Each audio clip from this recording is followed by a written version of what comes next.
ఆకాశంలో ఒక అద్భుతమైన ఘట్టం ఆవిష్కృతం కాబోతోంది. ఇది ఏదో మామూలు విషయం కాదు. ఏకంగా ఒక శతాబ్దానికి ఒకసారి మాత్రమే జరిగే ఒక అరుదైన సంఘటన. మన సంస్కృతి విశ్వంతో ఎలా ముడిపడి ఉందో తెలిపే ఒక అపురూప దృశ్యం గురించి ఈరోజు మనం తెలుసుకోబోతున్నాం.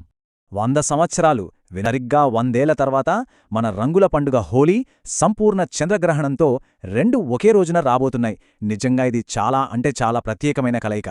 మార్చి 3, 2026 ఈ తేదీని బాగా గుర్తుపెట్టుకోవాలి.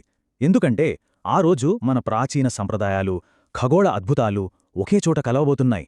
అంటే వేడుక, విజ్ఞానం రెండూ ఒకేసారి మన కళ్ల ముందు ఆవిష్కృతం కాబోతున్నాయన్నమాట. ఒకవైపు చూస్తేనేమో మనమంతా ఎంతో ఆనందంగా జరుపుకునే రంగులకేలి ఫాల్గుణ మాసంలోని పౌర్ణమి రోజున వచ్చే హోలీ పండుగ. ఇది మన జీవితంలోని సంతోషానికి, ఉత్సాహానికి ఒక ప్రతీక. ఇక మరోవైపు చూస్తే ఆకాశంలో ఒక అద్భుతం. సూర్యుడు, భూమి, చంద్రుడు ఈ మూడు సరిగ్గా ఒకే సరళరేఖపైకొచ్చినప్పుడు భూమి నీడ చంద్రుడి మీద పడి దాన్ని కప్పేస్తుంది.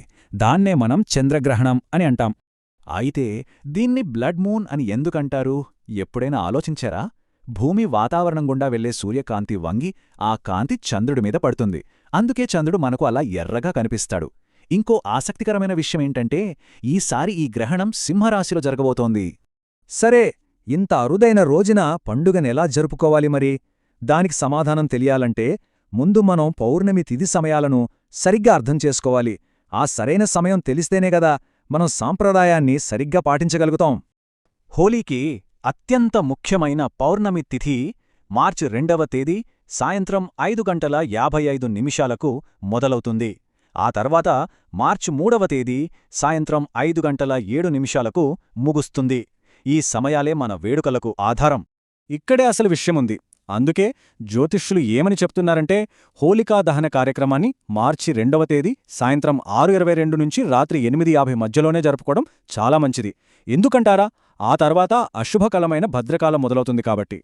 ఇక అసలు విషయానికొద్దాం. మార్చి 3వ తేదీన గ్రహణం పరిస్థితి ఏంటి?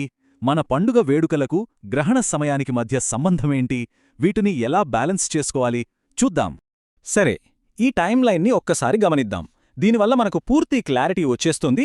చూడండి, మార్చి 3వ తేదీ ఉదయం 6:20కి సూతక కాలం మొదలవుతుంది.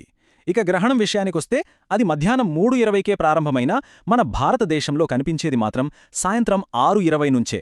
అది కేవలం ఒక 27 నిమిషాలు మాత్రమే.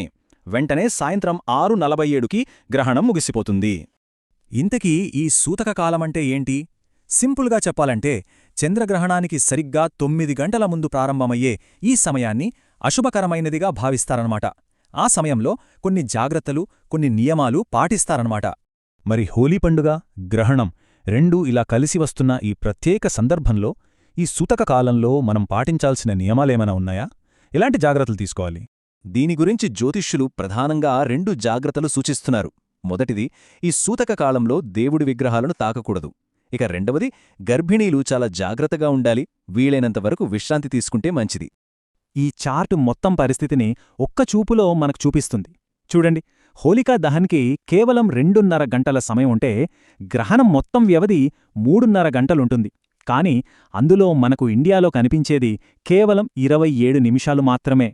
సో ఫైనల్గా మనం అర్థం చేసుకోవాల్సిన కీలకమైన విషయమేంటంటే మార్చి 3న గ్రహణం యొక్క సూతక కాలం మొదలవుతుంది కదా, దానికంటే ముందే అంటే మార్చి 2వ తేదీ సాయంత్రమే హోలీలో ముఖ్యమైన ఘటం హోలికా దహన్ను పూర్తి చేసుకోవాలి. ఇలా చేయడం వల్ల మన సంప్రదాయాన్ని గౌరవించినట్టవుతుంది. అదే సమయంలో గ్రహణ నియమాలను కూడా పాటించిన వాళ్ళమవుతాం. ఆకాశంలో జరిగే ఈ మార్పులు, మనం జరుపుకునే పండుగలు, ఈ రెండిటి కలయిక మనల్ని ఒక ప్రశ్న అడుగుతోంది. అసలు విశ్వానికి, మన మానవ సంస్కృతికి మధ్య ఉన్న సంబంధం ఎంత పురాతనమైనదో, ఎంత బలమైనదో కదా. ఈ ఖగోళ లయ నేటికీ మనల్ని నడిపిస్తూనే ఉంది.